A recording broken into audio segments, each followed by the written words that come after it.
So now, same question for you. How did yours come about?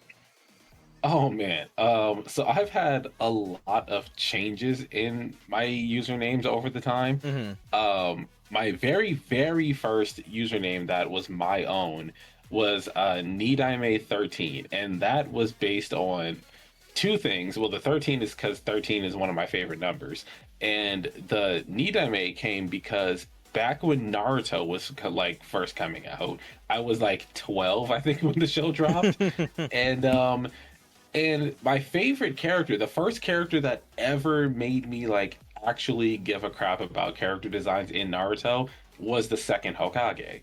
But when he first arrived, they didn't have an actual name for him, so they just called all of the Kages by like a title. So Shodaime was like the first Hokage, Nidaime was the second, Sandaime, so forth and so forth and so forth. And since the second Hokage was my favorite, I adapted Nidaime as my username, and that's actually where the white hair motif came from. So that the white hair motif has followed me ever since then. The Which name one was change he? eventually.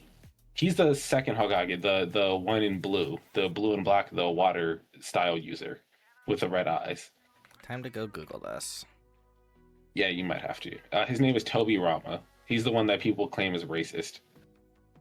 Oh, Yeah. okay. I've seen this guy before.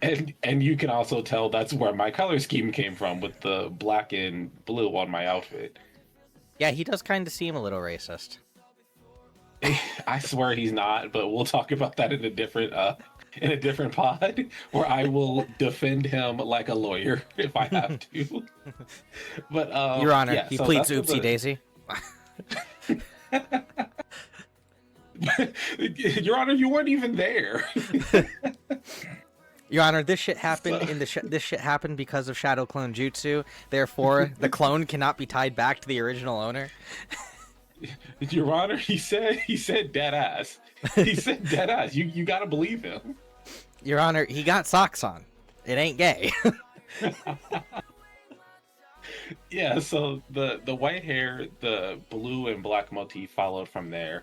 The name change kind of moved a lot. I don't remember what my second one was, but I had a roleplay character that I used back in the time, and his name was Katakuna, and he was a kitsune. So obviously the white hair, the red eyes, and all that followed suit as well. And he became a godlike being, which is kind of where I fell into the whole godhood thing.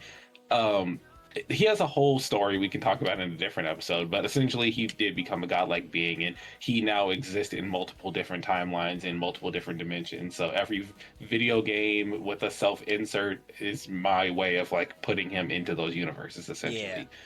um the name God of Heroics itself came about because I had a friend some years ago. Well, we met each other in high school, but a few years ago he told us, he's a bit of an odd person, but he told me and my friends that he's a god, and we obviously didn't believe him because we're like, you're just a guy like the rest of us. And he says, in his own words, that as long as he has people that believe that he is a god, that he technically counts as a god, because all it takes to be a god is to have believers and worshipers. And he had somehow convinced 8 people that he was a god. Um, so he's not the best person in the world, and that's me being extremely generous. So my thought was like, if he claims to be a god and he's the kind of person he is, what's to stop everyone else from being a god? And I was having this thought process of like, what kind of god would everyone be? And I was like, well, he would probably be like a god of disorder and chaos, because that's just how he is. He literally sows seeds of like discourse and gets people, riled up and rage baits them and gets them to, kind of go crazy and all this stuff. Mm. And I was wondering like, well, with like some of my other friends, like, oh, like gods of ambition, gods of greed, and stuff like that. And I was like, well, then where would I fall in? And I eventually settled on God of Heroics because down to my core as a character, regardless of whether it's real life or fiction, or it could be video games, self inserts, and even like fictional scenarios like trolley problems and brain teasers and stuff like that. I always pick the heroic path kind of instinctively, and I always want to help as many people as possible, even if it seems impossible to do it. So yeah, that's how I settled on the name. And then the character kind of just came about. I instinctively created this entire model step by step, avatar by avatar, update by update, and yeah, now I'm at this look that I really vibe with. Fuck yeah.